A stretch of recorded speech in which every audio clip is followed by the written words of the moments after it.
She paid for the seat. She presented her ticket, yet at 35,000 feet, security officers yanked Black Tech CEO Arielle Quinn from her first-class cabin as if she were a criminal. What could spark such a shocking moment of injustice on a routine flight from San Francisco to New York? And how does a woman whose company was about to invest $4 billion in that very airline turn humiliation into a force for change, from a cold glance at the gate to an explosive boardroom confrontation? Arielle's journey exposes the hidden biases that thrive behind polished uniforms and premium cabins. Will one aisle-side accusation undo decades of progress? Can dignity ever be reclaimed once it is publicly stripped away?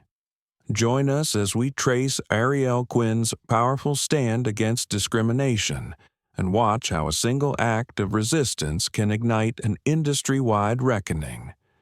If you believe respect belongs to every traveler, hit like, share this video, and subscribe now.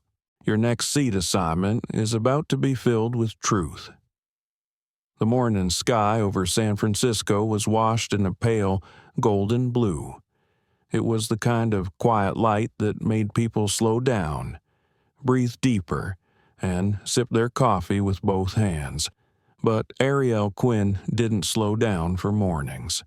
She was already gliding through the executive terminal at Skyport 17 heels, clicking softly. A warm matcha in one hand, a navy blue Rimowa in the other. Her assistant, Kayla Romero, kept pace beside her, tablet in hand, scrolling through briefing notes for the AI Ethics Summit they were flying to in Manhattan. Do you want to review the keynote again, or are you going full goddess mode and winging it? Kayla teased. Arielle smiled, gently. I wrote it 3 months ago. I live it every day. No need to rehearse dignity. Kayla grinned and flipped the tablet off. From behind them, a man in a gray suit pushed past in a rush, brushing Kayla's shoulder without apology.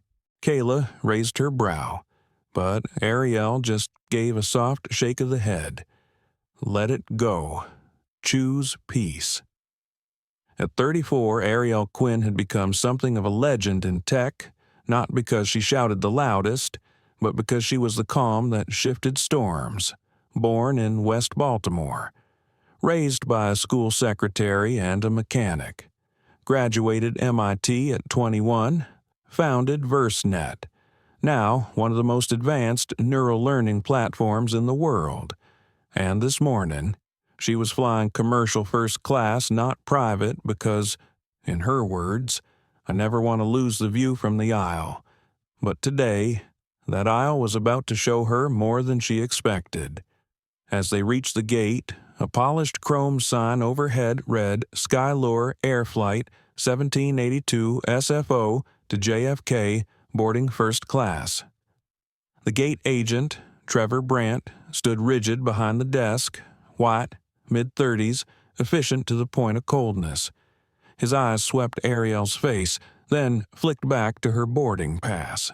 There was a 2-second pause too long. Trevor didn't smile, didn't greet her. He simply scanned the ticket, then handed it back flatly. "You may board now," he said. "No. Welcome aboard, Ms. Quinn." No eye contact. Just a flick of the wrist and a nod to the jet bridge. Arielle took her ticket without comment. Kayla caught it, though.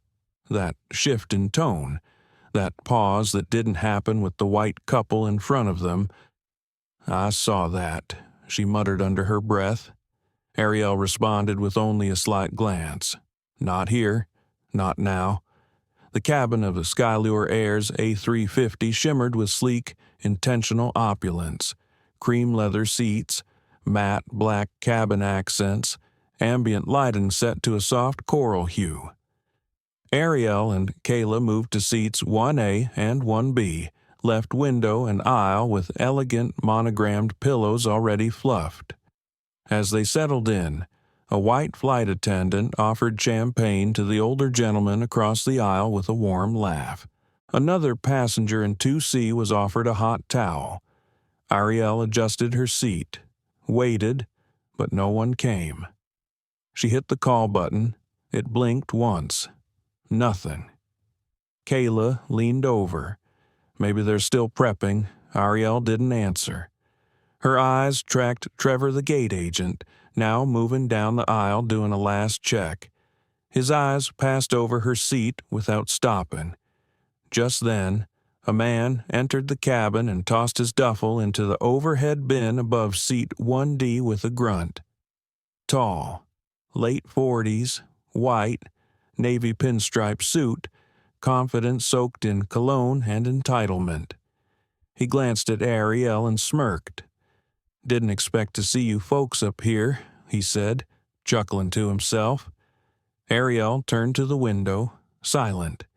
The man dropped into 1D and stretched out like he owned the sky. That was the first micro-cut of the morning.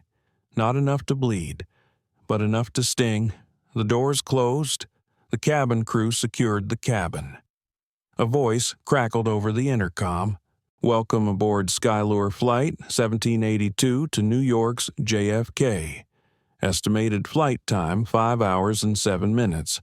Flight crew Captain Hawthorne and First Officer Yamada. Flight attendants Elise Kim and Trevor Brandt."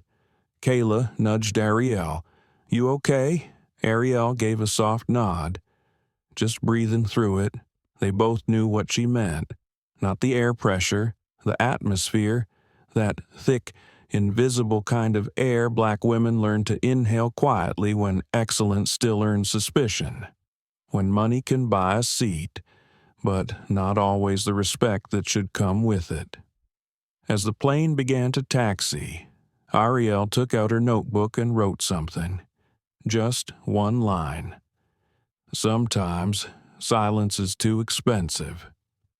The hum of the engines was soft and distant.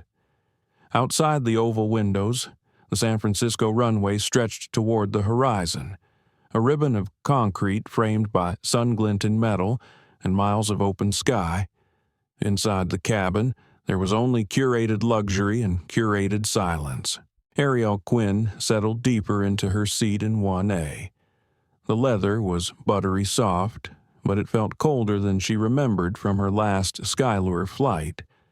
Across the aisle, Dean Mallory, the smug man in 1D, had taken off his jacket and was already sprawled halfway into the aisle. Flipping through emails on his tablet, his elbows kept brushing the armrests that separated them. Not that he noticed or cared. Arielle looked up briefly, just as a flight attendant walked past with a tray of warm towels. She extended one to a couple in row 2, both white, both mid-60s, dressed in the effortless layers of generational wealth. They received it with gracious nods.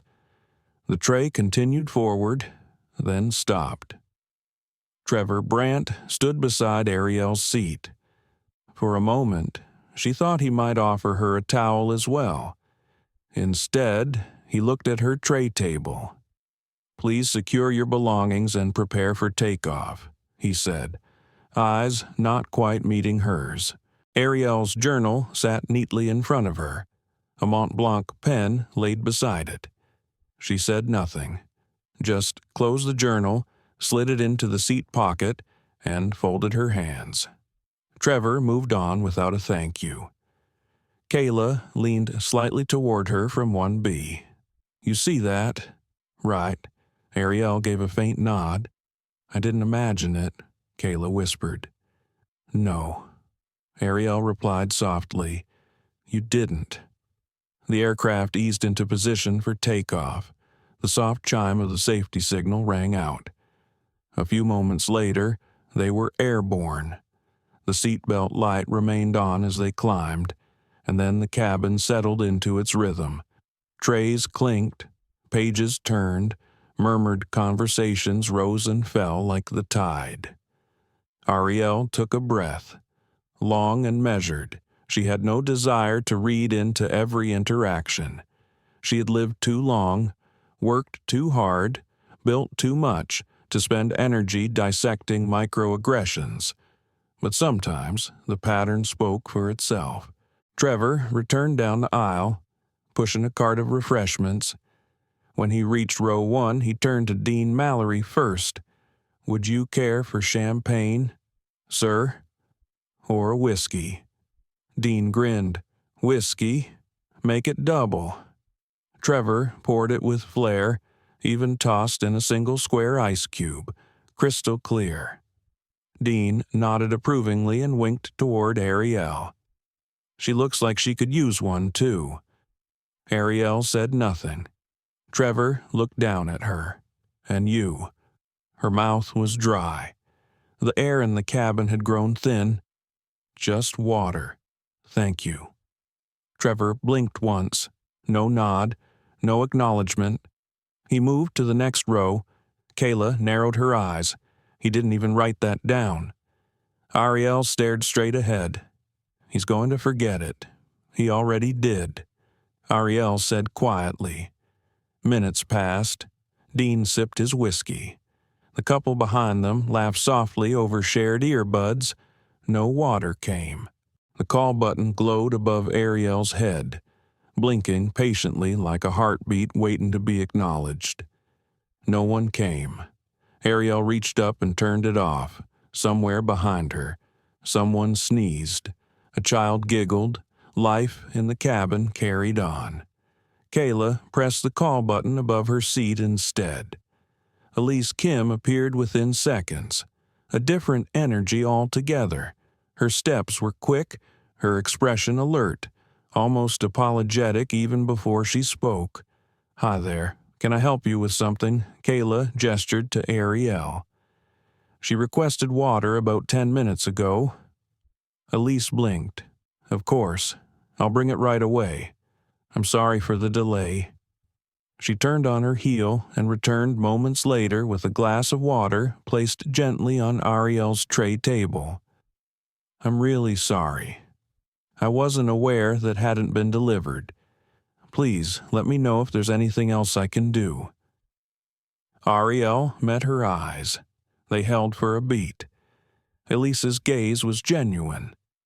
But it carried something else too. Hesitation. Like someone who wanted to say more but couldn't. "Thank you," Arielle said simply. She lifted the glass and sipped. The water was cold and sharp on her tongue. It tasted like something earned, something withheld, then reluctantly returned. Dean Mallory spoke again. "You know, I flew with this airline when it was just for business class suits, before the luxury crowd came in. Lot more professional back then. He wasn't looking at anyone in particular, but his voice was just loud enough. Now you get all kinds in here. Doesn't feel the same." Arielle felt Kayla shift in her seat beside her, heard the intake of breath, the words forming behind clenched teeth. But Arielle reached over and laid a hand gently on her arm. "Not yet. Not like this." Dean let out a soft chuckle and turned his attention back to his tablet. Arielle stared out the window. The clouds below looked like spilled cream over velvet. The sun was beginning to dip, casting long golden shadows across the cabin. She opened her journal again, wrote a new line. "Disrespect rarely comes loud. Most days, it arrives dressed in subtle uniforms and practiced smiles." The cabin dimmed slightly as ambient lighting shifted to evening mode. The captain's voice came over the intercom, announcing mild turbulence ahead. Seatbelt lights blinked back on. As the plane gently rocked, a man 2 rows behind them groaned loudly. Someone up front dropped a phone. A flight attendant caught herself on a seat back. The cabin returned to stillness, but the energy had shifted. Trevor passed through again, this time carrying meal menus. He handed one to Dean, then skipped Arielle's row completely. Kayla stood, "Excuse me." She called out, "We didn't receive menus." Trevor turned, annoyed. "I assumed you weren't interested," he said. Arielle looked up.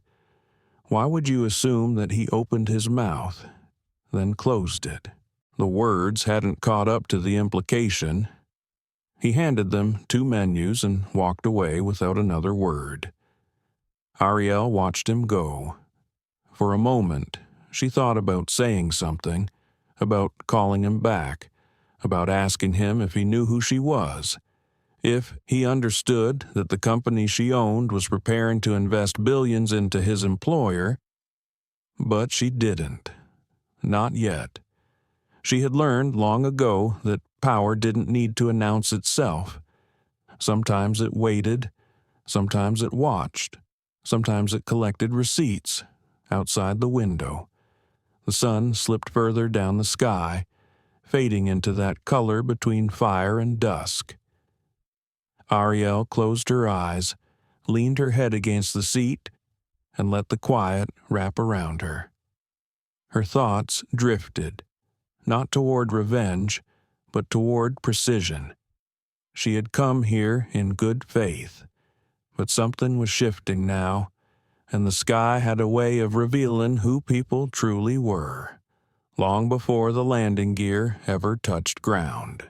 Dinner service began with a quiet elegance, the kind of slow choreography that made first class feel like a restaurant above the clouds. Warm plates emerged from the galley. Silver utensils were arranged just so. A white-gloved hand poured wine with gentle restraint. But at Seat 1A, Arielle Quinn was watching more than the food. She was watching the patterns, the subtle differences in how Elise Kim smiled at the elderly white couple in row 2. The lingering warmth in her voice as she explained the wine list to the man in 3C, the sparkle in her tone when she described the amuse-bouche of roasted figs and blue cheese to a pair of newlyweds seated just behind them. Arielle was not imagining it. She had learned, long ago, to distinguish between service and sincerity. Kayla leaned toward her again, her tone lower this time. "Want me to switch seats with you? I've got a better angle to block him out." Arielle smiled, just slightly. "I'm fine." Across the aisle, Dean Mallory was on his 3rd glass of whiskey.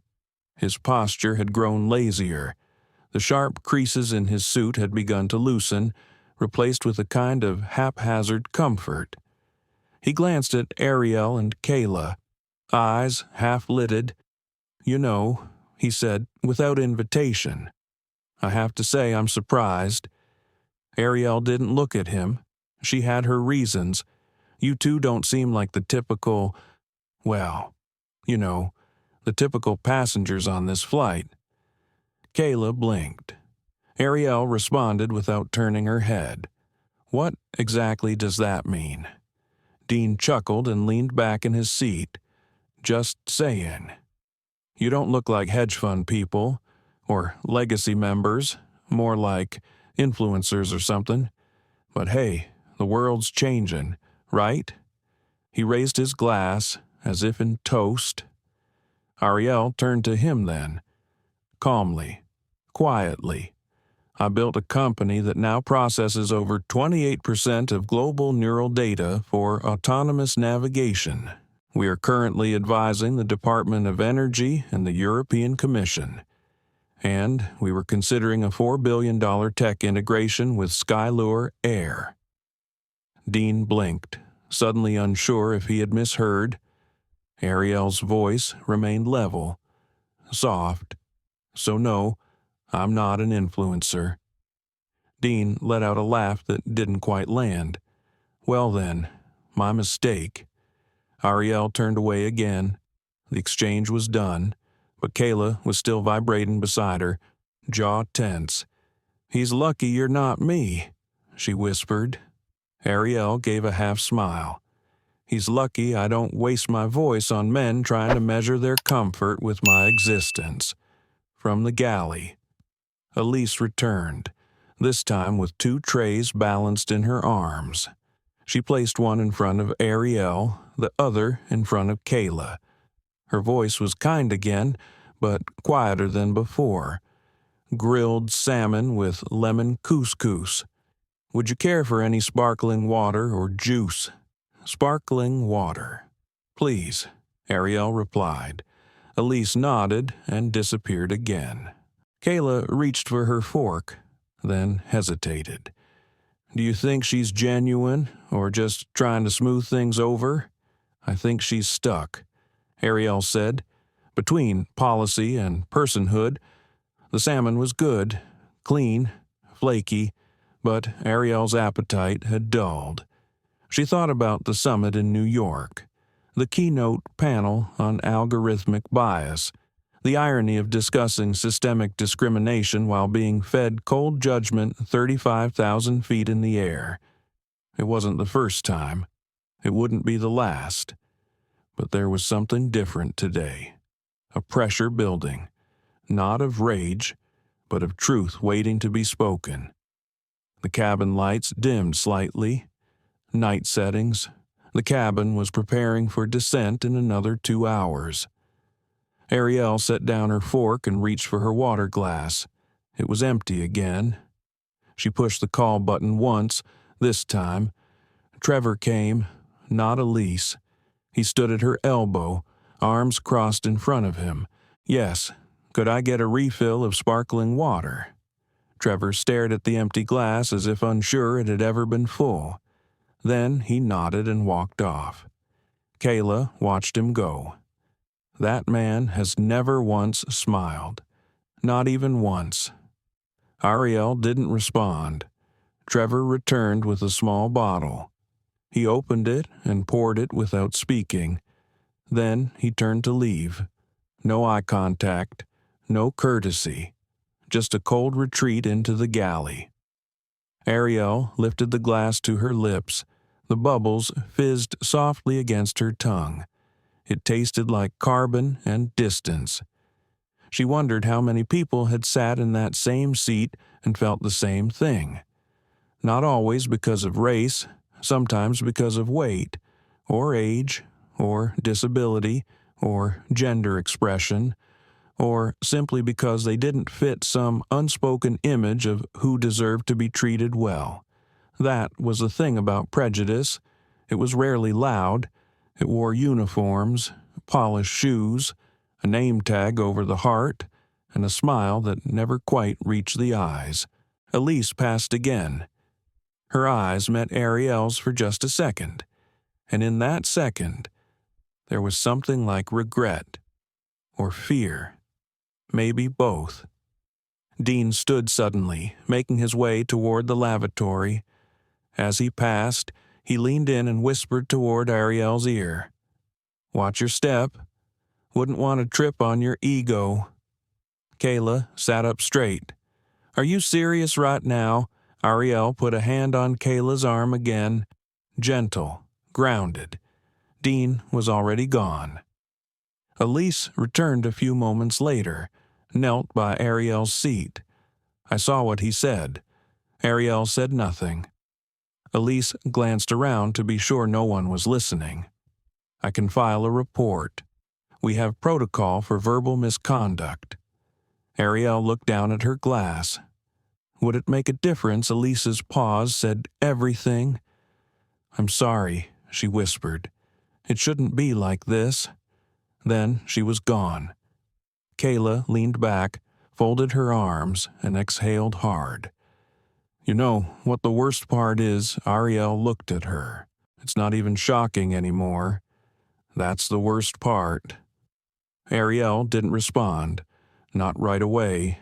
Instead, she closed her eyes for a long moment, breathed in, then out, and when she opened her eyes again, they were clear, not with anger, but with decision. She reached for her notebook and wrote one sentence. Only one. It said, I will not let them convince me that my presence is the problem. The cabin lights glowed with a gentle orange tint, as if the aircraft was settling into its own version of dusk. Arielle Quinn stared out at the airport lights scattered across the tarmac, blinking in quiet rhythm against the deepening blue of early evening. She heard the captain's voice come over the intercom. "Ladies and gentlemen, we've been asked to hold our position just off the runway for approximately 20 minutes due to traffic congestion at JFK. We appreciate your patience." A few quiet groans rose in the cabin, some sighs. Dean Mallory mumbled something about delays being a luxury tax. A man in row 3 grumbled loudly about a meeting he might miss. Arielle simply closed her eyes and let her head rest against the seat. 20 more minutes. She could wait. She had waited her entire life for rooms that did not want her in them. This was just one more. She reopened her journal, but didn't write anything yet. Sometimes the words needed space before they could take shape. Across the aisle. Dean shifted in his seat. He seemed restless, adjusting his cufflinks even though no one was watching. Or maybe because he believed everyone was. A flight attendant passed by. Elise. She was checking overhead bins and ensuring passengers remained seated during the delay. When she reached Arielle's row, her hand lingered briefly on the headrest in front of her. A small, silent gesture. Not comfort, not apology, just presence. Then she moved on. Moments later, a small scuffle of sound broke out behind them. The man in row 3 stood up. He was white, tall, in his 40s, wearing an expensive travel blazer and a scowl. "Someone touched my bag," he announced to the cabin, the overhead in 3D. "I left it shut. It was open. I want to know who touched it." A flight attendant appeared quickly. "Trevor." "Sir, please take your seat. The plane is still holding." "I understand that," the man said, growing louder. "But someone's been rummaging through my bag. I demand to know who—" Trevor looked uncertain for a moment, then turned to glance down the aisle. The man pointed directly toward Arielle's side of the cabin. She saw it. The woman in 1A. "Ask her." Arielle blinked. Slowly. She turned toward him. "I wasn't looking. I'm sorry." The man sneered. "Convenient." Dean Mallory spoke up from his seat, voice dipped in sarcasm. Maybe she was busy journaling about her truth. A few people chuckled nervously. Others shifted uncomfortably.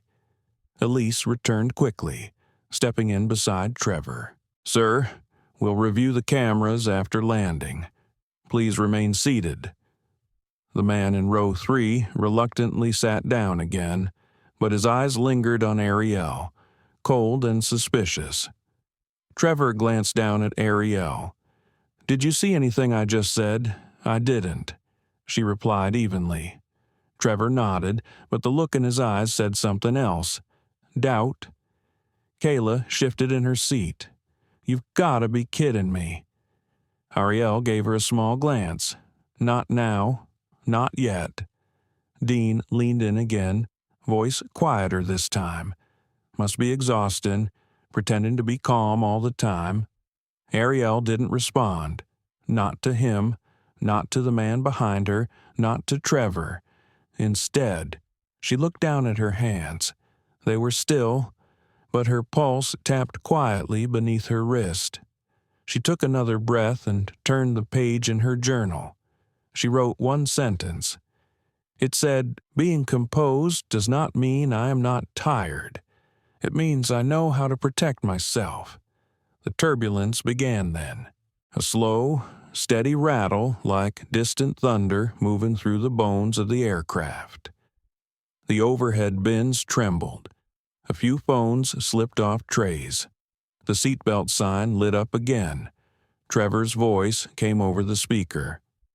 "All passengers, please remain seated with seatbelts fastened until further notice." Arielle reached for her armrest as the plane tilted slightly. Kayla gripped hers too.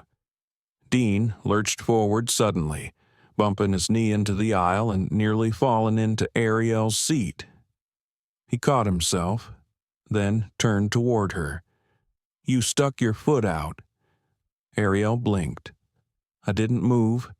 "Yes, you did. You tripped me." Trevor rushed forward again, steadying himself against the cabin wall. "What's happening here?" Dean pointed at Arielle. "She just tripped me. Deliberately."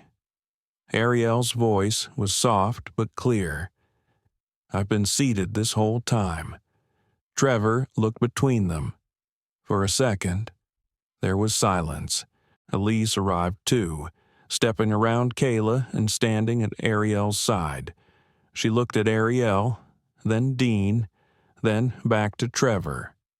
"Let's check the cabin footage," she said.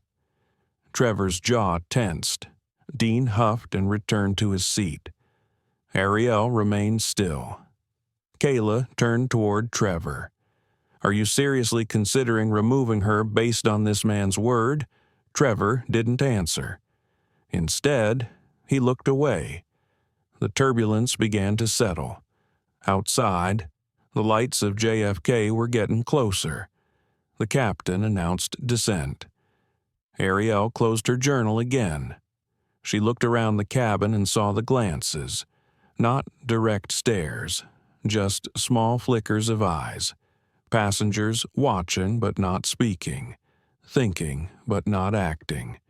That was the thing that always stayed with her most. Not the ones who attacked her, but the ones who knew better and chose silence. As the plane began to descend, Arielle thought of her mother again. The words she used to whisper in Arielle's ear before school each morning in West Baltimore. "You do not need to earn your humanity. You were born with it. You do not owe them peace, but you owe yourself the truth, and whatever they try to take from you. Remember this: you are not made of their opinions. You are made of your own worth." Arielle let the hum of the engines replace her heartbeat. The wheels touched the tarmac moments later, a soft shudder that brought the cabin back to earth. But Arielle knew better. She had not descended. She had just been reminded that even at 35,000 feet, the weight of judgment travels well. Wheels rolled to a halt at Gate 44. The seatbelt chime pinged off. Passengers began to stretch and gather their belongings. The cabin exhaled relief, except Arielle Quinn and Dean Mallory. Security officers in sharp Navy uniforms stood at the front. One by one, they escorted Dean Mallory forward. He stepped off the plane with a half-smirk, head high as if he had won a trophy. Then they looked at Arielle. "Miss Quinn, please follow us," one officer said gently. His badge read Port Authority Police. Kayla rose to go with her but was stopped by Trevor Brandt. "I need to speak with Ms. Quinn alone," Trevor said, voice low but firm. Kayla's eyes shot to Arielle. Pain and frustration warred across her face. Arielle placed a hand on Kayla's arm. It was okay. She would tell the story. She followed the officers down the jet bridge. The soft hum of the unloading cabin faded behind her. The corridor lights were bright, Windsor green walls, polished tile floor. Somewhere to the side, a vacuum truck idled. In the security office, Arielle sat beside a tall window that looked out onto the tarmac. A metal table separated her from Officer Delgado, who reviewed his notes. His navy blazer was crisply pressed. He looked at her with mild concern. "Ms. Quinn, thank you for waiting," he said. "We have statements from flight crew and some passengers. We also have video from the cabin cameras." Arielle nodded. "Would you please tell me in your own words what happened on board?" She drew a breath and spoke calmly. "I boarded in first class. I paid for a first-class seat. After takeoff, I was ignored for water service. Then, a passenger behind me accused me of interfering with his bag. I was asked to step into the galley, questioned for false aggression. I returned to my seat. Later, another passenger claimed I tripped him during mild turbulence. Finally, at Landon, I was escorted off alongside that passenger as if I were at fault, all without evidence or fair inquiry. She paused. Delgado listened intently. "Did you see the man who accused you the first time?" he asked. "No," Arielle said. "I was reading my journal. Was there anyone who witnessed the turbulence incident, Elise Kim?" Arielle replied. She spoke up. She offered to review footage. Officer Delgado made a note. "And the flight crew?" he asked. They were conflicted. Trevor Brandt deferred to the passenger who yelled the loudest.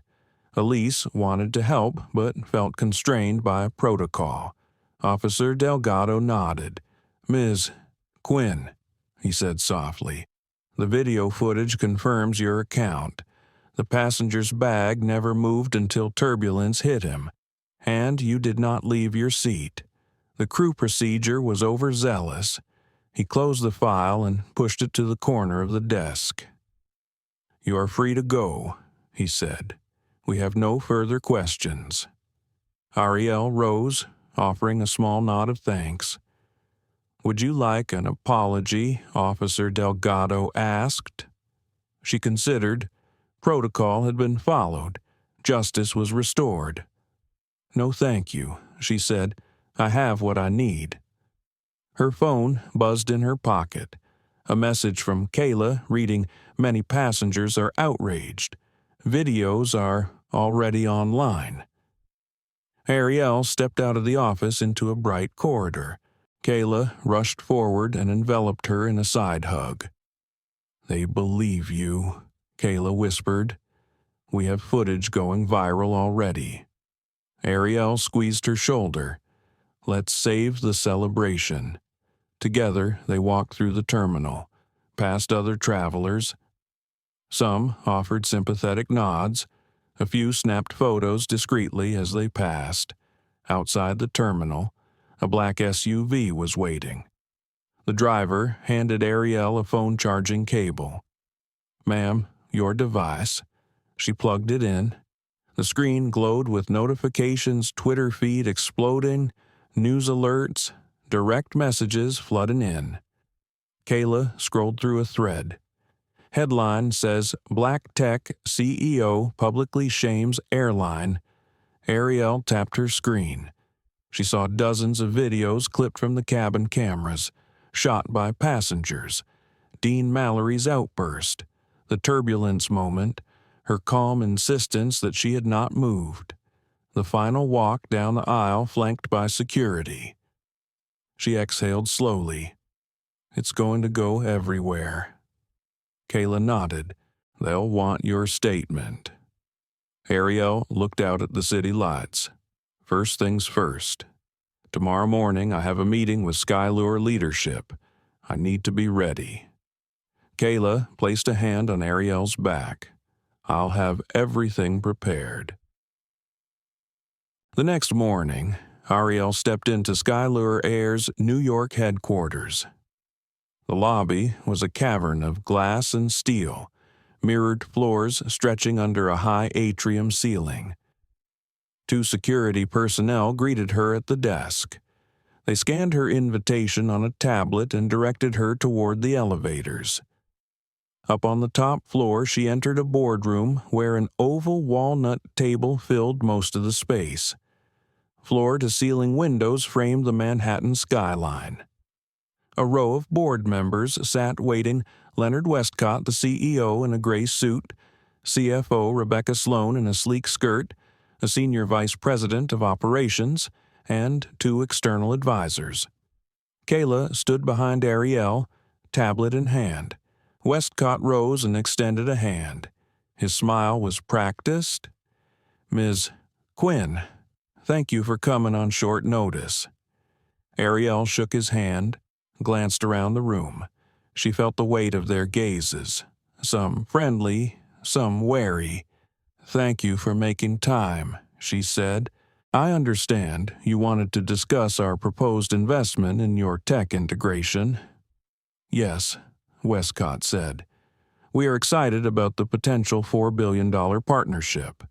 Your platform could transform our customer experience." Arielle nodded. "Before we talk numbers, I need to discuss what happened aboard Flight 1782, because I'm in no position to invest if the culture of this airline permits a passenger to accuse me falsely and forces me off a plane I paid to board." Silence fell across the table. Westcott's eyes flickered to Sloan. Sloan's lips pressed. Westcott cleared his throat. "I want to express Skylure's deepest regret. What you experienced was unacceptable." Arielle let him continue. "We are launching a full investigation. We will hold those responsible to account. Our flight crew will undergo additional training. Procedures will be revised to protect passenger dignity." Arielle sat silent, pen tapping in her notebook. She spoke next, her voice calm and firm. "An apology is never my objective. The cost of my dignity is not measured in a formal statement. The way this was handled suggests a system that privileges the loudest voice over the truth. That's not change. That's a bandage on a deeper wound." She looked each board member in the eye. "You invited me here because you wanted my capital. I came in good faith because I believed in your vision. Now I need to know if you truly believe in respect." The board members shifted uncomfortably. Westcott pursed his lips. Finally, Sloan spoke. "Ms. Quinn, let me be clear. We value you as an investor and as a person. We will personally oversee every policy revision. We will make this right, not just for you, but for every passenger who might otherwise suffer in silence." Arielle closed her notebook. She took a steady breath. "Thank you, but I have made my decision." She stood, talented executive poised for impact. Quiet storm gathered at her stance. Westcott rose too, surprised. "What is your decision?" he asked. "I am withdrawing the $4 billion commitment. I will not fund a culture that allows prejudice to masquerade as protocol." Gasps echoed around the room. Westcott's face fell. "Please reconsider," he said. "We can work together. We can set up oversight. We can." Arielle shook her head. "Good faith means more than words. I hope Skylure takes this opportunity to become truly inclusive, but I cannot support you now. Good luck." She turned and walked out. Kayla followed. The board watched them go in stunned silence. In the elevator, Kayla exhaled, recording a quick voice memo. Arielle closed her eyes, her heart steady and her purpose clear. Outside the building, a group of reporters waited, cameras and microphones pointed. Arielle steeled herself, walking past them. She raised a hand in a nonchalant wave. She did not feel small. She felt powerful, because finally her presence and her voice had been heard. The city skyline slipped behind them as Arielle Quinn and Kayla Romero departed Skylure Air's sleek headquarters. Their footsteps echoed in the marble lobby foyer.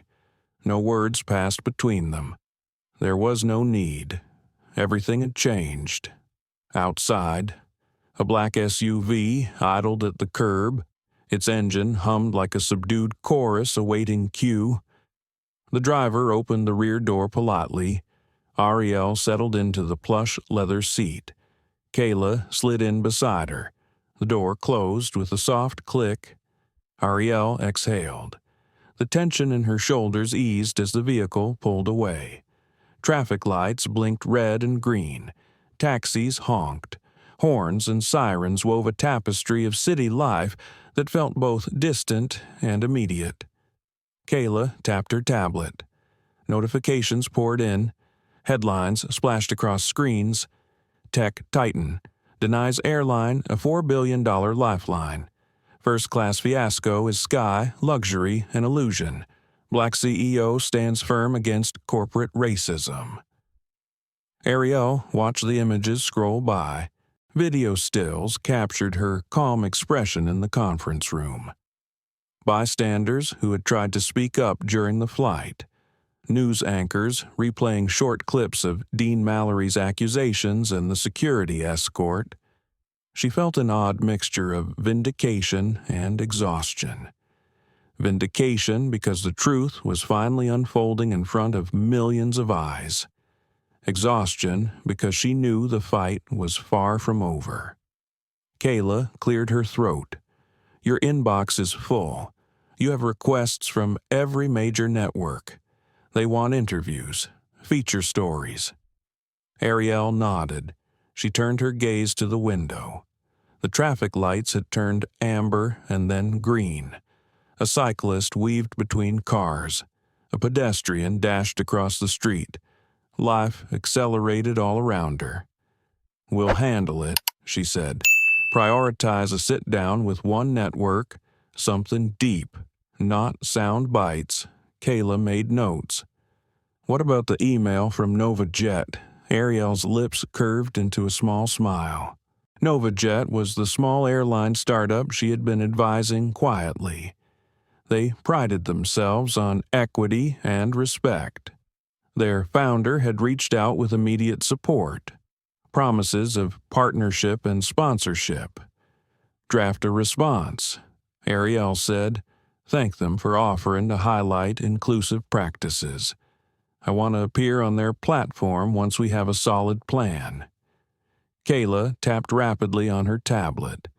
Arielle closed her eyes and leaned back. The hum of city traffic filtered in through the tinted windows. She let her mind drift for a moment. She thought of Elise Kim, the flight attendant who had quietly sided with her. She thought of that soft apology delivered in hushed tones, the courage it took to speak up in a cabin full of protocol. She thought of the passengers who had remained silent but offered sympathetic looks, the older couple who had nodded when Dean had been escorted off, the young man who had filmed on his phone. They were people who cared enough to witness, enough to record, enough to share. Arielle opened her journal on her tablet and wrote a line. I am grateful for those who stood with me in silence because the world needed their witness.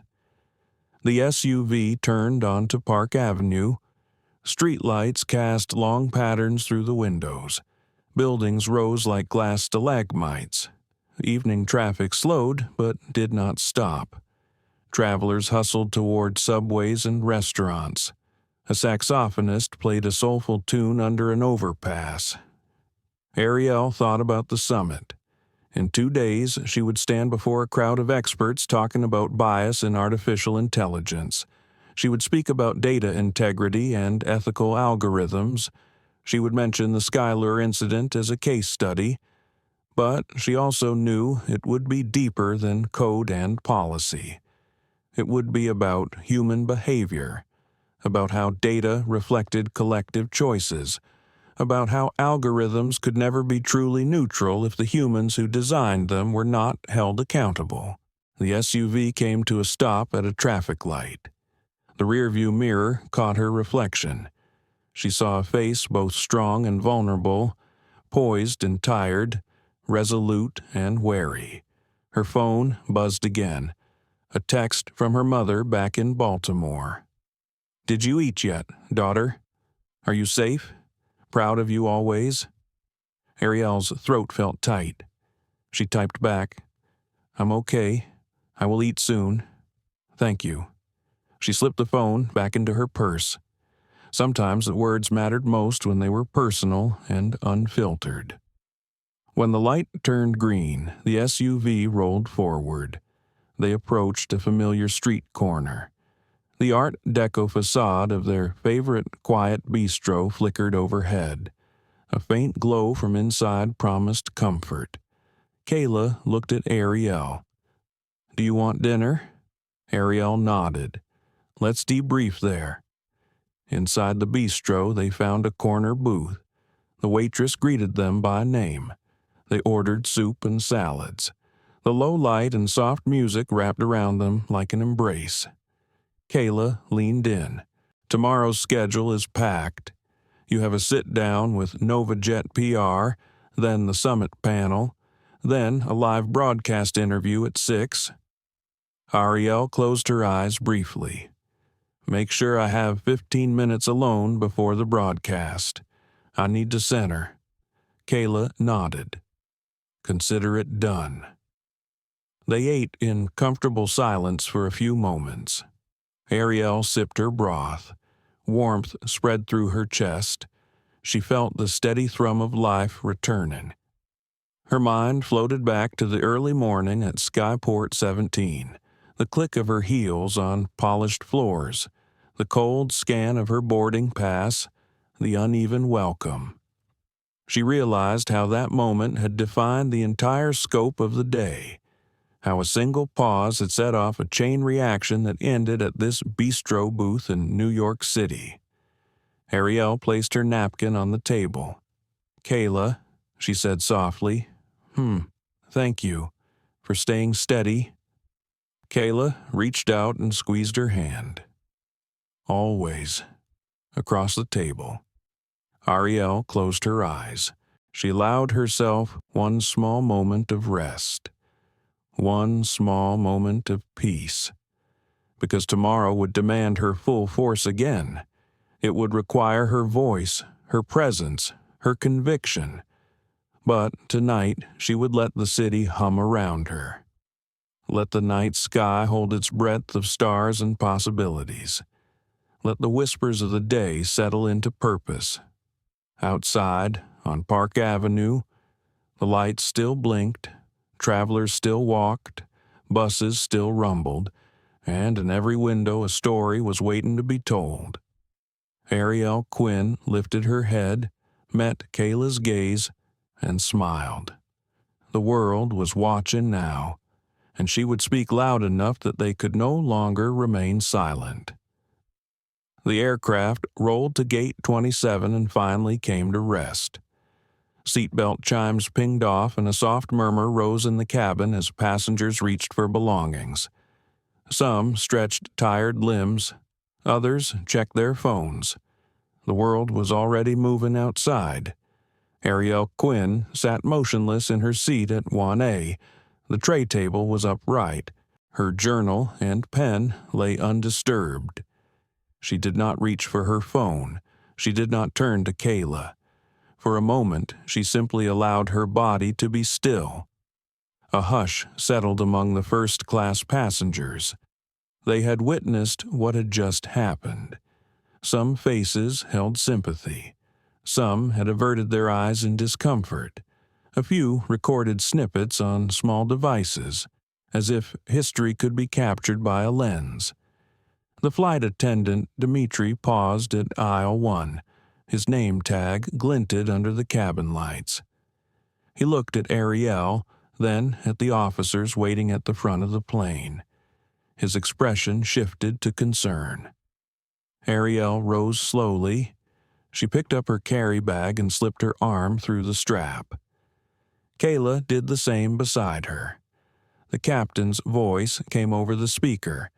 Thank you for flying Skylure Air. We apologize for any inconvenience you may have experienced. Please stay seated until the jet bridge is connected. Arielle nodded, even though the apology felt generic. She focused on the floor as she unbuckled. Kayla gathered her tablet and slipped it into her tote. Dimitri stood at the front, guiding Dean Mallory forward. He stepped off confidently. The security officers let him pass. Then they turned to Arielle. Please come with us, ma'am, one said. He extended his hand, palm up. Arielle placed her bag on her shoulder and folded her free hand over Kayla's. Kayla shot a look at the officer. She wanted to step forward, but the officer gently grasped Arielle's arm, guiding her down the aisle. Arielle walked between rows of curious faces. A woman in seat 2B mouthed, "I am sorry," and mouthed, "Thank you." A man in 2C nodded in solemn respect. The child in 3D watched in wide eyes. Arielle ignored them. She fixed her gaze ahead. The jet bridge led to a brightly lit corridor. The hum of the cabin faded. The sound of footsteps on metal ramp replaced it. Arielle's heels clicked softly. Each step felt heavier than the last. At the end of the jet bridge stood a holding area with 2 uniformed Port Authority officers. The one who had interviewed her shook her head in sympathy as Arielle approached. "Ms. Quinn, you are clear to leave," Officer Delgado said quietly. "Your statements have been taken. We appreciate your cooperation." Arielle nodded, voice barely more than a whisper. "Thank you." She walked past Dean Mallory, who was already escorted out onto the ramp. He looked back at her with a smug expression, as if he had accomplished something heroic. She felt a flash of anger, but swallowed it. Outside, the night air was cool and smelled faintly of jet fuel. Airport lights blinked in an orderly sequence. Ground crew moved equipment across rain-slicked concrete. Cars honked in the distance. The world beyond the cabin was alive and indifferent. A black SUV stood waiting at the curb. Kayla knelt by the open door. "Are you okay?" she asked. Arielle paused. Her throat felt raw. Her legs trembled slightly. She reached inside her bag, unzipped it, and retrieved her phone. Notifications scrolled across the screen. Videos of the incident already had thousands of views. She closed the phone and handed it to Kayla. "Later," she said softly. Together, they stepped into the vehicle. The door closed with a gentle thud. The SUV pulled away from the gate. Arielle watched the terminal lights recede. She felt an ache settled under her ribs. Once inside, Kayla handed her a bottle of water. She took it gratefully and sipped. The cold liquid soothed her parched throat. Kayla tapped the tablet. "They are calling this the first-class scandal of the year." Arielle looked at her. "We knew it would get attention." Kayla hesitated. "They are asking for your statement. Live press availability." Arielle placed the water on the seat. "Set up a press release for tomorrow. Detailed account and requested reforms. No live statements today." Kayla nodded. "Understood." Arielle closed her eyes. The past few hours felt like another lifetime. She remembered the moment Dean had accused her of being aggressive, the way Trevor had looked at her with doubt, and the soft apology in Elise's eyes. Now, here she was surrounded by city lights reflected on glassy surfaces speeding past. Her home was still hours away, but for the first time she felt a small measure of release. The SUV turned onto a quieter road. Kayla's voice broke her reverie. "How are you feeling inside? Do you want to talk?" Arielle took a moment. "I felt no shame until I was asked to step off. Then I realized how quickly they can rewrite the story when they hold the narrative." Kayla placed a hand on her knee, but they couldn't erase the truth. "We have the footage, the witness statements, and now a clear path forward." Arielle nodded. "Yes, and we will use it." They arrived at the Four Seasons. The doorman greeted them by name and opened the door. Arielle and Kayla stepped into the marble lobby. The warmth inside was comforting. Kayla led Arielle to the lounge area. They found a corner sofa and settled in. The hotel staff offered hot tea and pastries. Arielle accepted a chamomile tea. She took a deep breath. The aroma was soothing. Kayla sat beside her and organized her notes. Arielle opened her notebook and wrote a single line. Sometimes leaving the plane is the beginning of a bigger journey. She closed the book and set it on the table. The words felt like a promise. Kayla looked at her. Tomorrow, we start with the statement, then meetings with regulators and media outlets. After that, you partner with NovaJet for a showcase on inclusive policies. Arielle took a slow sip of tea. Yes, and I want to fund a scholarship for women of color in aviation management. We turn pain into opportunity. Kayla smiled. That is exactly who you are. Arielle returned the smile. It was a small gesture, but it held a quiet power. Later that night, Arielle sat by the window in her suite. The city lights flickered below like fireflies. She reflected on the day's events. Injustice had followed her onto the plane. She refused to let it settle over her life. She thought about those who had watched but remained silent. She thought about Elise, who had dared to act. She thought about Officer Delgado, who had sought fairness. Arielle knew change required more than policies. It required collective courage. It required witnesses who would not remain silent. She tapped her journal entry on the table. Human dignity is not optional. It is the foundation of every journey we take. She laid down her pen. The city sprawled beneath her. Above it all was the promise of tomorrow. Sleep came slowly but peacefully.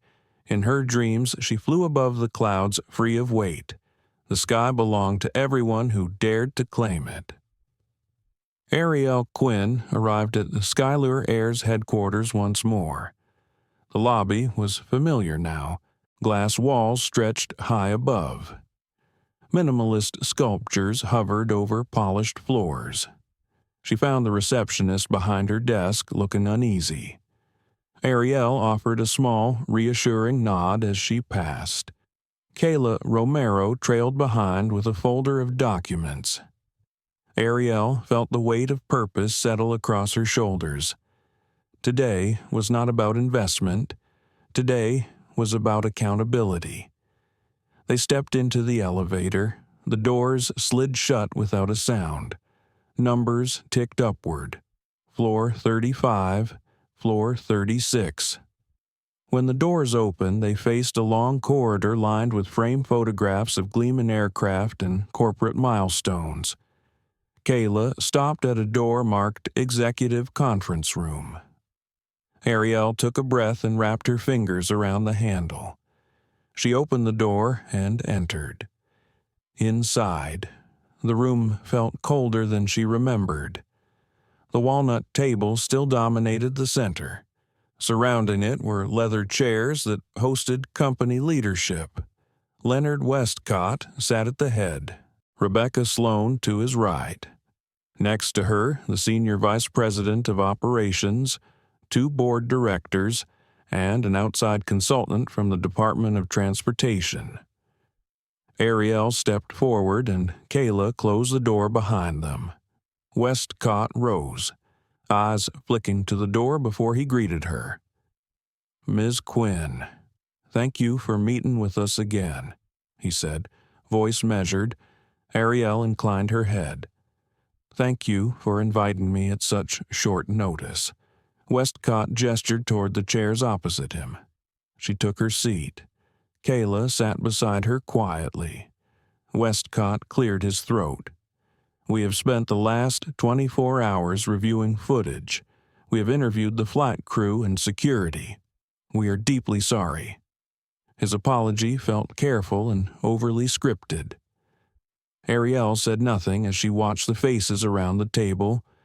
Rebecca Sloan spoke next. Ms. Quinn, we want to commit to an inclusive culture audit. We will rewrite our in-flight procedures. We will establish a hotline for passengers to report discrimination directly to an independent board. She fixed Arielle with earnest eyes. Arielle considered the promises. None of them acknowledged what dignity cost her. None of them offered restitution for the humiliation she endured. She placed her hands on the table. Thank you for your words. I appreciate the desire to reform policy, but policies alone are insufficient, because the moment a rule is broken or bent, it can be swept aside. I need to know how Skylure values human dignity above protocol. Westcott looked uncertain for the first time. He rubbed the bridge of his nose. He exchanged glances with Sloane. Finally, he spoke. Ms. Quinn, we want your guidance. We will fund and support any training you recommend. We can offer workshops. We can have upper management attend. He paused. And if you are willing, we would like you to participate in the design of the new program. Arielle's eyes held steady. But what about the crew members who violated trust on that flight? Where is their accountability? The room grew quiet. A board director named Alan Reynolds cleared his throat. We have placed Mr. Brandt and Mr. Mallory under immediate suspension pending review. Ms. Kim has been commended for her actions. We will issue written apologies from the entire flight crew. Arielle folded her hands across her notebook. You will apologize on paper, but not publicly. Will you notify the passengers who witnessed it? Will you issue a statement admitting systemic bias? Sloane leaned forward. We can prepare a press release and issue public apologies. We can offer compensation to you and any affected passengers. Arielle exhaled. And what about the technology integration? Do you honestly believe I will pour $4 billion into a system that responded to prejudice by following procedure over empathy? Her voice was calm, yet piercing. Westcott's face flushed. I understand your skepticism, but we need your leadership. This investment is crucial to our future. Arielle met his gaze.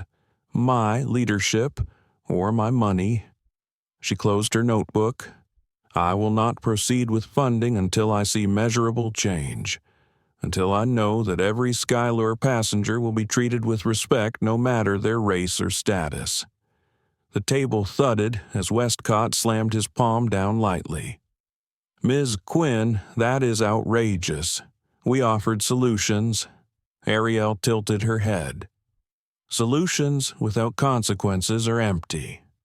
You cannot ask me to teach you compassion without first holding the guilty to account.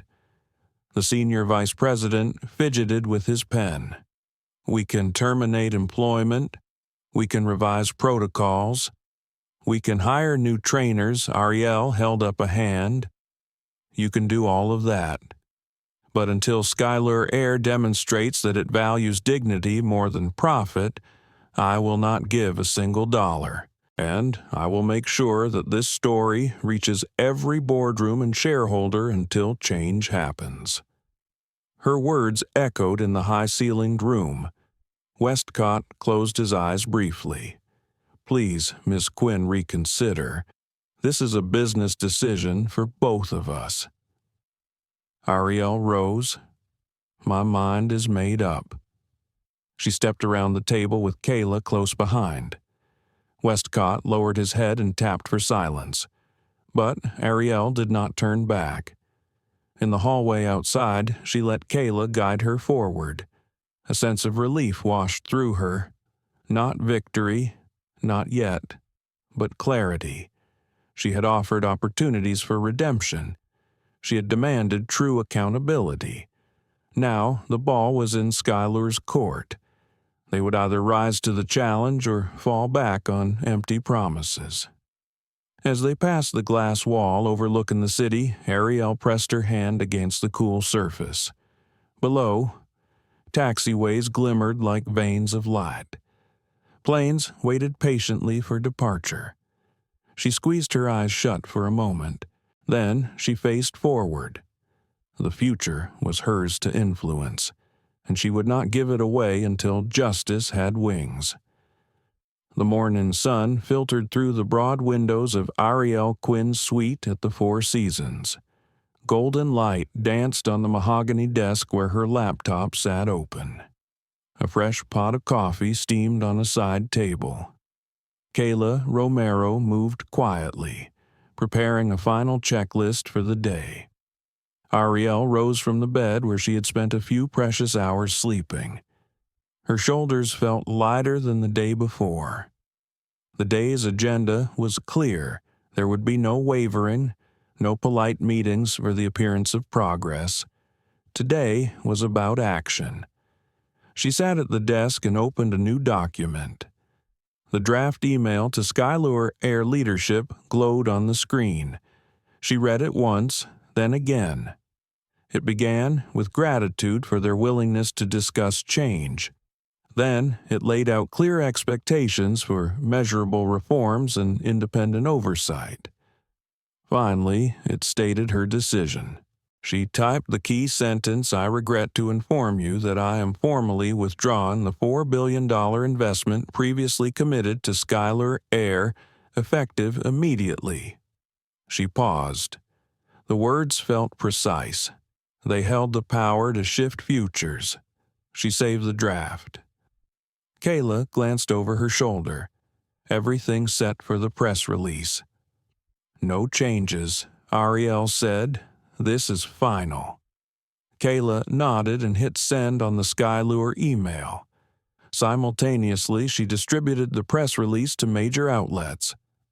Within seconds, their monitors buzzed with alerts as the news went live. Headline by headline splashed across the screen. Black Tech CEO pulls $4 billion from Airline after first-class incident. Dignity over profit. Arielle Quinn walks away from 4B deal. Skylure Air faces backlash. As major investor withdraws, Arielle watched the reactions scroll. Comments flooded in from social media. Messages of support poured in. Stocks in Skylure Air fell nearly 10% in the first hour trading. Kayla looked at her.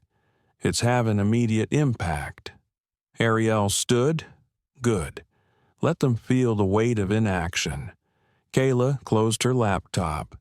"Your first call is to NovaJet. They want to announce their partnership at noon." Arielle nodded. "Let's prepare that. Then regulators. Then the summit panel downtown." The day was young, but the pace would be relentless. Arielle dressed quickly in a tailored navy suit that felt both strong and comfortable. She applied minimal makeup. She braided her hair back into a sleek bun. She wanted to look like herself, composed and resolute. Downstairs in the lobby, Kayla met her. A small group of reporters hovered near the entrance, cameras at the ready. Arielle walked past them without comment. A quick wave to the driver ushered her into a waiting EV sedan. The seat warmed. The driver adjusted the seat back. Arielle closed her eyes for a moment. The city outside the tinted windows moved in blurred streaks of color. Yellow cabs, green patches of park, tall buildings etched against a perfect blue sky. The vehicle rolled to a stop outside NovaJet's new flagship terminal. The entrance was marked by clean lines of glass and steel. A mural of a soaring bird decorated one wall. She stepped out, and NovaJet's CEO, Marco Alvarez, greeted her with a broad grin. "Arielle, it's so good to see you in person," he said, shaking her hand firmly. "Thank you for your support," she replied. "Your invitation means a lot." Inside the terminal lobby, a small stage had been set. A podium stood in front of floor-to-ceiling windows overlooking the airfield. A row of cameras and reporters awaited. Marco introduced her. "I asked Arielle to join me today because we believe in more than technology. We believe in respect. I am proud to announce our partnership." He stepped aside. Arielle approached the podium. She smiled at the assembled press. "Thank you. Marco, I believe that airlines must serve every passenger with dignity. Yesterday, I withdrew a $4 billion commitment from an airline that failed this principle. I am here today to invest $3.5 billion into NovaJet's technology platform to ensure that respect is baked into every passenger interaction from booking to landing. Cameras flashed. Reporters murmured. Arielle continued, "This partnership will fund neural network integration for real-time cultural sensitivity training, transparent feedback loops for passengers, and AI-driven analytics to identify and remediate bias in flight crew assignments and in airport operations." She spoke clearly, voice steady. "Today, we make a statement. Profits should not come at the expense of respect. Technology can be a powerful tool for equity when guided by values. NovaJet and VerseNet will lead the way." She stepped back as Marco returned to the podium. Applause echoed in the lobby. Arielle allowed herself a slight nod. Afterward, reporters swarmed. Questions flew about her motives, her next moves, and Skylure's future.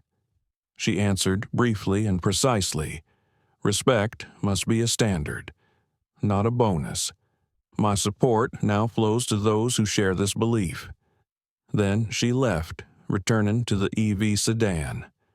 Kayla sat beside her, tablet open.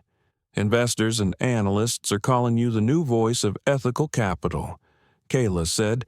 Arielle looked out the window. "It is not about me. It is about what we choose to elevate. Today, we elevate respect." Kayla smiled. "Shall we move on to regulatory meetings?" Arielle nodded. "Let's hold Skylure accountable. I want to meet with the Department of Transportation and the Civil Rights Division. We set a precedent today." The sedan merged into traffic. Sirens wailed in the distance. The sun climbed higher. Arielle felt the hum of momentum around her. A quiet satisfaction stirred in her chest. By noon, she was back at her office headquarters. She met with her team of legal and policy experts. They drafted formal complaints to federal regulators. They outlined proposals for national standards on passenger treatment. They prepared testimony for congressional hearings. Arielle listened as they spoke. She asked questions. She shaped arguments. She polished language to ensure clarity. At 3 o'clock, she went live on a cable news network. Anchors ushered her onto the set. She stood in front of a blue backdrop with her company logo and NovaJet branding. The host began. "Ms. Quinn, few have the influence you do. Can you walk us through why you withdrew from Skylure?" Arielle nodded. She spoke candidly about her experience. She explained systemic risk. She highlighted how bias not only harmed individuals but undermined brand trust and profitability. She ended with a call to arms. "If we allow prejudice to operate under the guise of procedure, we give injustice a runway. We must ground it in policy, transparency, and individual responsibility. That is what I stand for." The host thanked her. Cameras cut. The lights dimmed.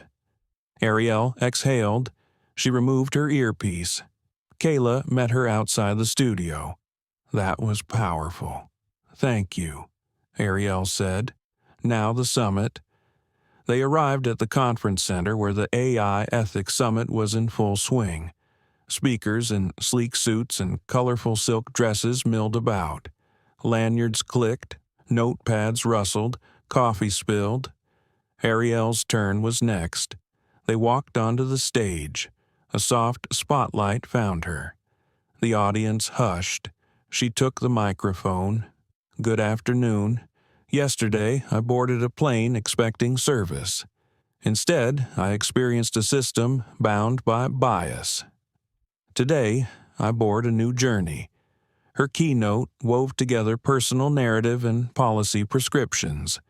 She spoke of data governance and human dignity. She challenged tech leaders to build empathy into architecture. She urged regulators to mandate transparency in passenger experiences. When she finished, the ballroom erupted into a standing ovation. Arielle paused to let it wash over her. She saw tears in some eyes, nods of agreement, phones recording. Backstage, Kayla hugged her. "They heard you." Arielle's heart thumped with purpose. "Now, we must ensure they listen." Skylure Air's corporate offices were a hive of panic. Muted conversations flitted through glass-walled conference rooms as executives darted between cubicles and boardrooms. The atrium's usual placid fountain gurgled with unusual intensity, as if mirroring the turmoil roiling inside the company. Leonard Westcott sat behind his expansive mahogany desk, head in his hands. He stared at the blinking ticker on his laptop screen. Skylure Air's stock price had plummeted 15% since Arielle Quinn's announcement. Lines of code tracked real-time investor reactions. Red arrows dominated every chart. Rebecca Sloan burst into the office. Her carefully tailored skirt swished as she closed the door behind her. "Leonard, we have a bigger problem," she said, voice tight. "Class action lawyers are filing suits. The Department of Transportation just announced a preliminary inquiry. Major travel agencies are suspending corporate accounts. This is a full-scale crisis." Westcott lifted his head. His eyes were rimmed red from sleepless hours. He forced a smile that wavered on the verge of collapse. "How many accounts are we losing?" Sloan tapped her tablet. "Delta Corporate Travel is pulling $200 million in bookings. Fortune 500 companies are threatening to move to Nova Jet. Our brand partners are rethinking sponsorship. The media narrative is spiraling." Down the hall, the senior vice president of operations convened an emergency briefing for the flight crew. Dimitri, the flight attendant, waited in a row of chairs along with Trevor Brandt and Elise Kim. A legal counsel explained the implications of potential lawsuits.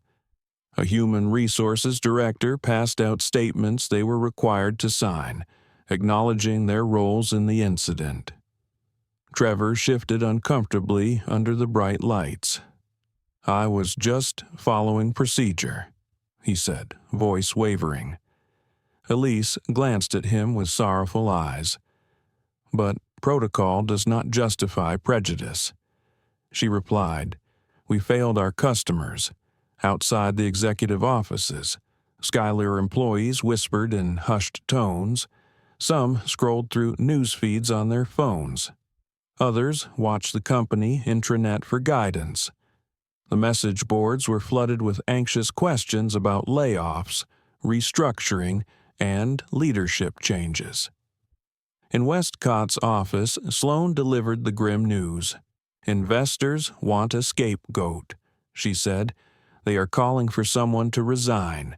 They want a gesture that shows accountability." Westcott swallowed hard. "Who?" "The board is leaning toward you, stepping down," Sloan said. "They believe it will calm the storm and demonstrate genuine remorse." He closed his eyes. He thought of his career, of the company he built, of the shareholders who trusted him, of the passengers who once cheered his service, all of it threatened by one incident. He inhaled deeply. "Set up a board vote," he said quietly. "I will do what is necessary."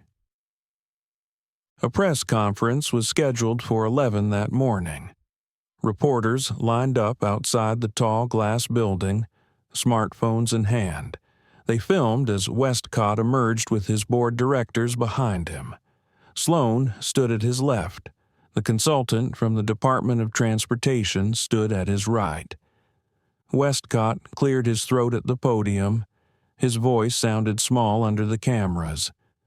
"Good morning."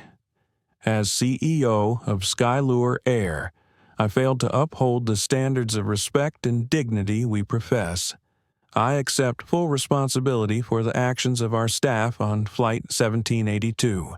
Effective immediately, I am stepping down as CEO and Chairman of Skylure Air. Gasps rippled through the crowd. Reporters murmured in surprise.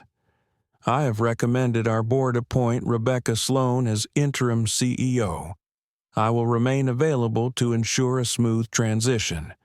I apologize to Mrs. Quinn and to every passenger who felt unsafe or unheard. We will cooperate fully with regulatory inquiries and legal proceedings. We will rebuild trust through transparent actions, not just words. He stepped back. Sloan moved forward, expression solemn. As interim CEO, I pledge to lead Skylure Air through the necessary reforms. We will establish an independent oversight committee. We will implement mandatory cultural sensitivity training across all levels. We will issue public apologies and provide compensation to affected passengers, including Ms. Quinn. We will not rest until Skylure Air restores its reputation for excellence in both service and respect. Sloan closed her remarks and stepped away.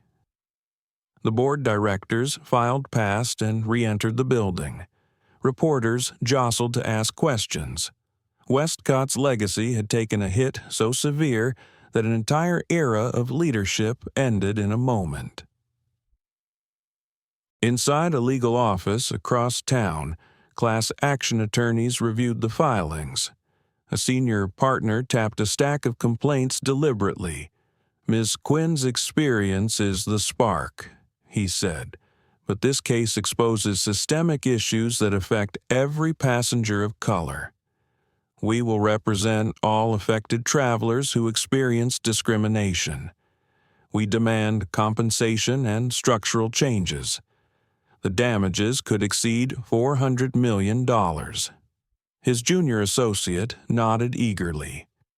"Also, we have dozens of statements queued from individual plaintiffs. We have videos, timestamps, witness affidavits." The partner allowed himself a small grin. Let the spiral continue. Back at Skylure Air headquarters, employees returned to their desks with heavy hearts. Some loaded files into boxes. Rumors of layoffs circulated. Conference rooms were booked for new committees. Emails poured in with policy drafts. Elise Kim sat in a meeting with HR. She had bravely given favorable testimony for Arielle Quinn.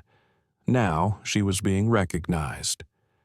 HR offered her a promotion to lead the new passenger advocacy division. She hesitated. The promotion came with more responsibility and fewer frontline interactions. Trevor Brandt sat alone at his desk. A notice of suspension with pay rested on his keyboard. He reread the letter.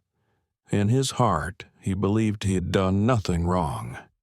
But the world saw differently. He suddenly felt smaller than the day before. Meanwhile, Arielle Quinn's phone buzzed continuously.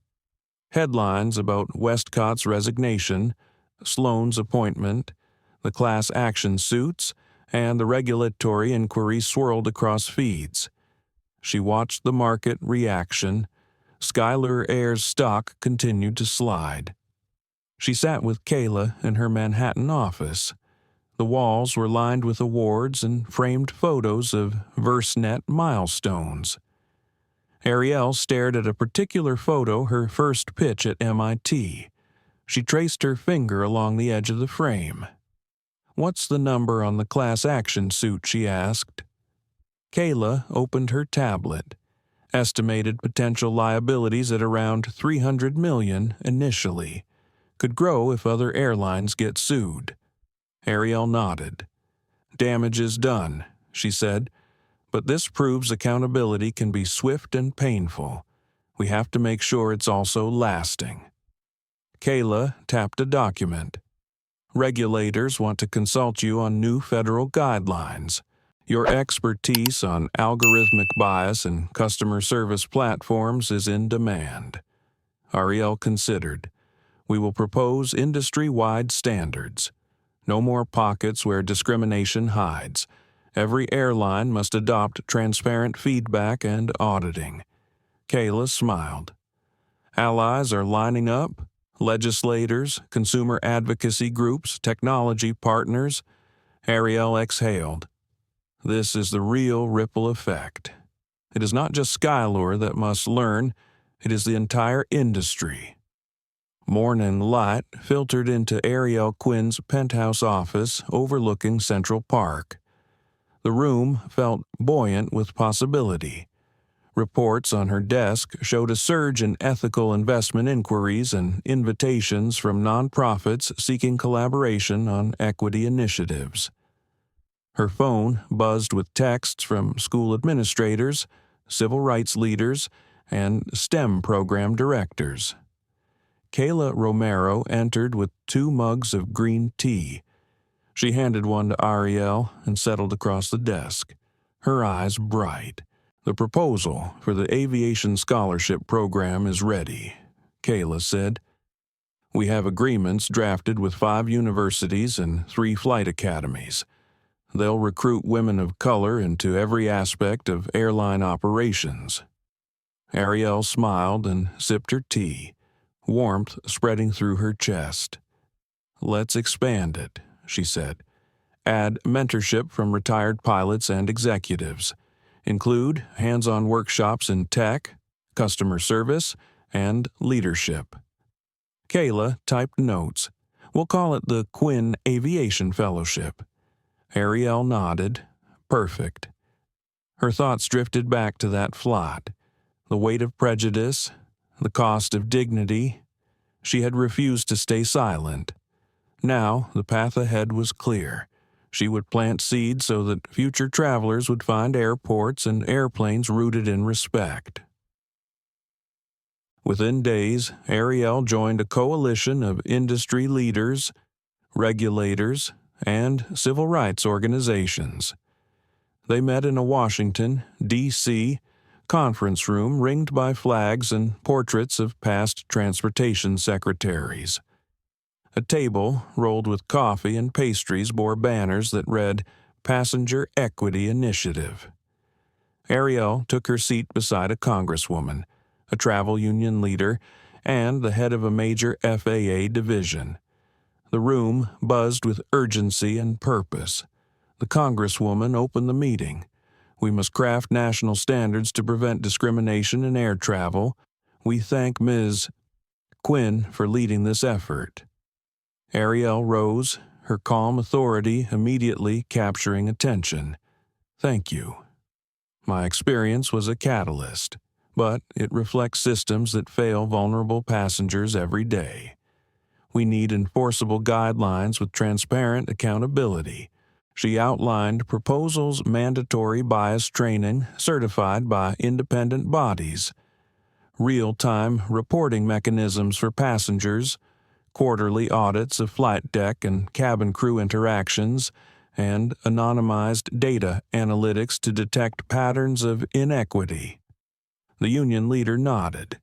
In our surveys, rank-and-file flight attendants report that fear of retaliation prevents them from intervening. They need protections and a clear voice. Arielle agreed. We must ensure crew members who act to diffuse discrimination are supported, not punished. We will include whistleblower protections in the guidelines. The FAA director added her voice. Regulators can issue fines for noncompliance, but we also need incentives for airlines that excel in equitable service. The group turned to Kayla's screen where a dashboard displayed metrics, average passenger wait times for service by demographic groups, incident reports filed versus resolved, crew training completion rates. Arielle pointed. This is the start. Public dashboards will give travelers visibility. Airlines that perform well can earn a seal of excellence. Others will have to explain gaps. Applause followed, plans solidified, committees formed. Arielle listened, guided discussion, and offered strategic insight. By midday, the Passenger Equity Initiative had agreed on a draft framework to present to the Department of Transportation. Photos captured Arielle shaking hands with the Congresswoman and FAA director. Back in New York that afternoon, Arielle attended a gala hosted by a nonprofit supporting women in aviation. The ballroom glittered with chandeliers and smiling faces in formal attire. Tables were draped in navy and gold. Guests sipped champagne and listened to live jazz. Arielle took the stage to accept an award for social impact. She wore a midnight blue gown that complemented her strength and grace. As she approached the microphone, the room fell silent. "Thank you," she began. "This award belongs to everyone who believes that air travel should honor each passenger's dignity. It belongs to Kayla and Elise, and to the passengers who dared to witness. It belongs to the students who will soon board their first flight as fellow pilots and engineers under the Quinn Aviation Fellowship." She paused, scanning the audience. "Tonight, I am reminded that change begins when ordinary people stand up for what is right. It spreads when they collaborate across industries and governments. It takes flight when we commit our resources to the cause." She accepted the plaque from the nonprofit director. Camera flashes brightened the room. As she returned to her seat, a young woman waved from the front row. She wore a uniform that read Metropolitan Flight Academy. Arielle recognized her from the fellowship orientation earlier. The cadet mouthed "thank you." Arielle smiled, a rush of joy filling her. That evening, Arielle and Kayla reviewed the day's progress in the penthouse conference room. The view of the city lights was a mosaic of ambition and possibility. Kayla opened a video message from Elise Kim. Elise appeared in her flight attendant uniform, eyes shining. "Ms. Quinn," Elise said, voice warm, "I wanted to let you know that your advocacy inspired me to start a peer support group for flight attendants. We meet weekly to discuss how to handle bias incidents and report them safely. Thank you for giving us a voice." Arielle's eyes welled. "That is incredible," she said. "It will ripple through every crew and cabin," Kayla added. "I also heard a union rep is integrating these support groups into national training modules." Arielle pressed play on another message. This one from a congressman in California. "Ms. Quinn," he said, "I am introducing state legislation for traveler rights. Your leadership transformed this issue from an isolated incident to a movement. Thank you." Kayla looked up. "The movement is real." Arielle placed her tea mug on the table. "It always was. We just needed a spark." They sat quietly for a moment. Arielle leaned back. "Tomorrow, we finalize the national guidelines. Then, we prepare to launch the fellowship application. Then, we watch as every part of the industry begins to change." Kayla grinned, one seat at a time. Arielle closed her eyes, breathing in the city air through the open window. Exactly, one seat at a time. Dawn broke over John F. Kennedy International Airport, and Arielle Quinn found herself back on familiar ground. She stood in the quiet of Terminal 4's private arrivals hall, watching the tarmac awaken. Across the glass, ground crew prepared aircraft illuminated by floodlights and the pale glow of early morning. Arielle wore a simple white blouse and tailored gray trousers. Her hair was pulled into a sleek ponytail. She carried a slim portfolio and a small carry bag. Kayla Romero walked beside her, carrying 2 cups of steaming coffee. "Thank you," Arielle said, accepting a cup. She breathed in the aroma of dark roast. "We start here." Kayla nodded. She checked her tablet. The first flight of the Quinn Aviation Fellowship lands in 20 minutes. Arielle looked out at the runway. She had invited a group of scholarship recipients to join her this morning. 20 young women from different backgrounds handpicked to receive full funding for flight training, aviation management courses, and mentorship. She had arranged for them to arrive on this flight, designated Fellowship 1, to experience the terminal as they would in their future careers, to see firsthand that change was possible when people believed in dignity. A gentle announcement echoed through the terminal. Fellowship 1 now arriving, Gate A7. Arielle and Kayla made their way to Gate A7. A small welcome team from the airport's newly formed Passenger Equity Office greeted them. A banner read, "Welcome Quinn Fellows." As the jet bridge connected, a line of flight attendants, including Elise Kim, stood ready to help guests off the plane. Passengers disembarked in an orderly flow. At the end of the jet bridge, the 20 fellows emerged. Their eyes shone with excitement and a hint of nervous anticipation. Arielle stepped forward to greet them. One by one, she shook hands, offering words of welcome. "Good morning, I'm Arielle Quinn. Welcome to a new chapter in aviation." Each young woman smiled, some with tears in their eyes. A few snapped quick photos. Kayla handed out Quincy, Aviation Fellowship pins, small silver wings etched with the fellowship name. Arielle addressed the group. "You have all earned this opportunity through talent and perseverance. Today, you arrive as students. Tomorrow, you will become pilots, engineers, flight attendants, and executives. Each of you carries the power to shape an industry that belongs to everyone." The fellows clapped, their applause echoing softly against the glass and concrete. A terminal manager invited the group to a private lounge where breakfast awaited. Arielle followed, pausing by a large video display that showed clips from the first-class incident, the boardroom confrontation, and the fellowship announcement. One of the fellows, a young woman named Jasmine, pointed at the screen. "Is that really you?" she asked. Arielle nodded. "Yes.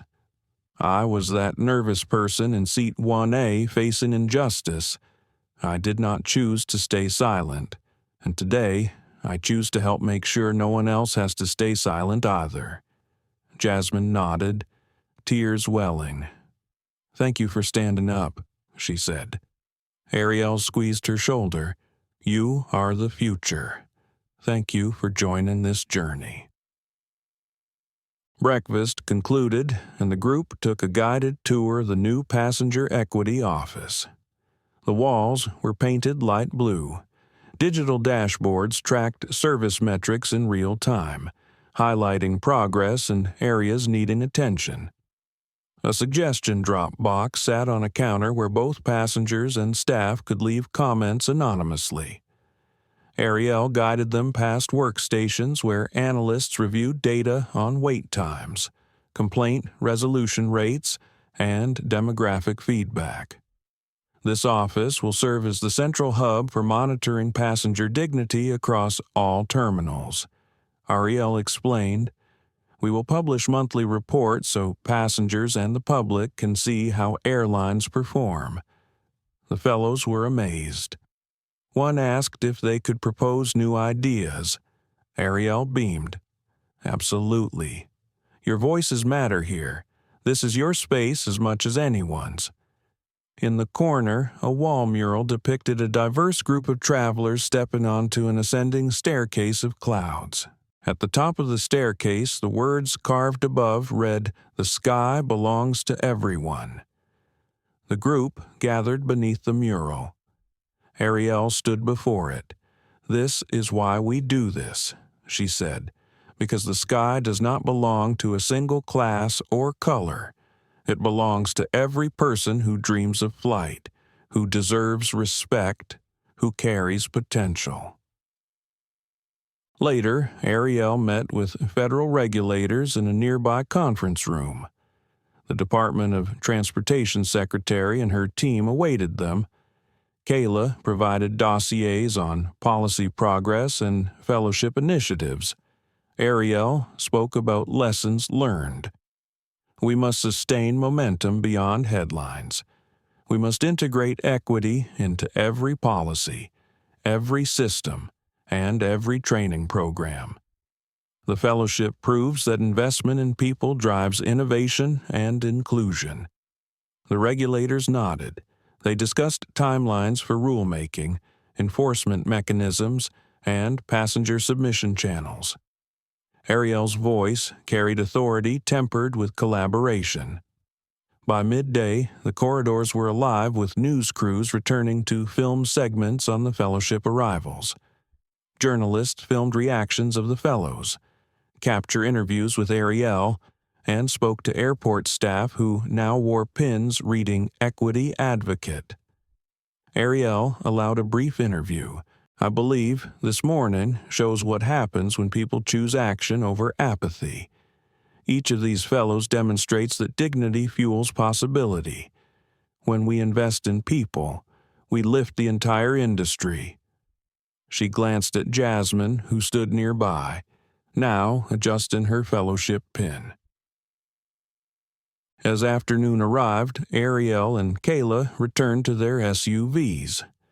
They reviewed plans for the next phase expansion of the fellowship to regional airports, collaboration with international carriers, and integration of equity modules into aviation school curricula worldwide. Arielle reflected on how far they had come in 12 parts, from that first slight at Skyport 17 through boarding tensions, false accusations, boardroom trials, public withdrawal, regulatory momentum, and now this culmination of promise. She felt gratitude for every person who dared to witness, to speak, to act. She knew the work was just beginning. Seeds had been planted. Now they needed nurturing. In her journal, she wrote one final line: "The sky belongs to everyone, and everyone deserves a seat at the table." She closed the journal and watched as the city skyline emerged in the distance. The sun glinted off the East River. Planes soared overhead like silver birds. She imagined the fellows following her footsteps, stepping into roles they had once only dreamed of. A smile curved her lips. The world was turning, the sky was opening, and the future belonged to those bold enough to claim it. Arielle Quinn refused to remain silent. She refused to accept pain as a private burden. By walking away from a $4 billion deal, she taught us that respect is not optional and that every voice matters at every altitude. We watched her transform personal injustice into a movement, building new pathways for women of color to soar in an industry that once grounded them. Let her story remind us that love for our fellow travelers goes hand in hand with zero tolerance for prejudice. If you felt that spark of hope and outrage, give this video a thumbs up. Share it so more people can witness the power of speaking out, and subscribe for the next chapters in our fight for dignity at every gate. Together, we can ensure the sky truly belongs to everyone.